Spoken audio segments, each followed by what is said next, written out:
ভাইয়া, কেন জানি আমার কাঁধে প্রচন্ড ওজন ফিল হচ্ছে, আর ভালো করে রান্না আর বাড়ির কাজও করতে পারছি না। কি ভালো করে কোনো কাজ করতে পারছিস না?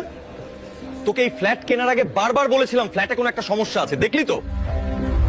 ডাক্তারও বলেছিল এই ফ্ল্যাটে আসার পর একদিন তোর ওজন 20 কেজি বেড়ে গেছিল। কিছু না কিছু তো হচ্ছে তোর সাথে। আমি তো ঠিকমতো খাওয়া দাওয়া করতে পারছি না, আর কিভাবে একদিনে 20 কেজি ওজন বেড়ে যাবে? আমি তো দিন দিন চিকন হয়ে যাচ্ছি। বোন, তুই চিন্তা করিস না, গ্রামে একজন মাওলানা সাহেব আছে, উনি জিন প্রেত আত্মাকে তাড়াতে পারে, উনি বাড়িতে তোকে দেখতে যাবে। না ভাই, আমি এইসব ভূত প্রেত বিশ্বাস করি না, আর ওই মাওলানাকেও পাঠানোর দরকার নাই।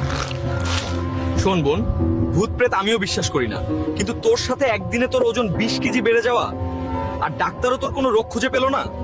যদি ওই মাওলানা সাহেব কোনো রোগ বা কিছু খুঁজে পায় তাহলে তো ভালোই হবে। তুই চিন্তা করিস না, আর হুজুর বাসায় যাবে। আমি উপরে কেন উঠছি?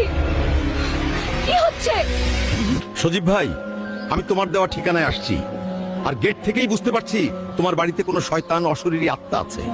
হুজুর সাহেব, এই জিন আত্মা সম্পর্কে আমার কোনো ধারণা নাই, আর আমার আপুকে চেক করে দেখুন কিভাবে সুস্থ করা যায়। কিন্তু গেট তো ভিতর থেকে লক করা, অনেকক্ষণ ধরে গেট খোলার চেষ্টা করছি, কিন্তু গেট খুলে না। বাড়িতে কি কেউ অদেও আছে? আপুর সাথে একটু আগেই কথা হলো, তাহলে আপু দরজা খুলছে না কেন? আপুর কিছু হলো না তো? বন্ধুরা, আপুর কি হলো দেখার জন্য ভিডিওতে লাইক, শেয়ার, ফলো করে কমেন্ট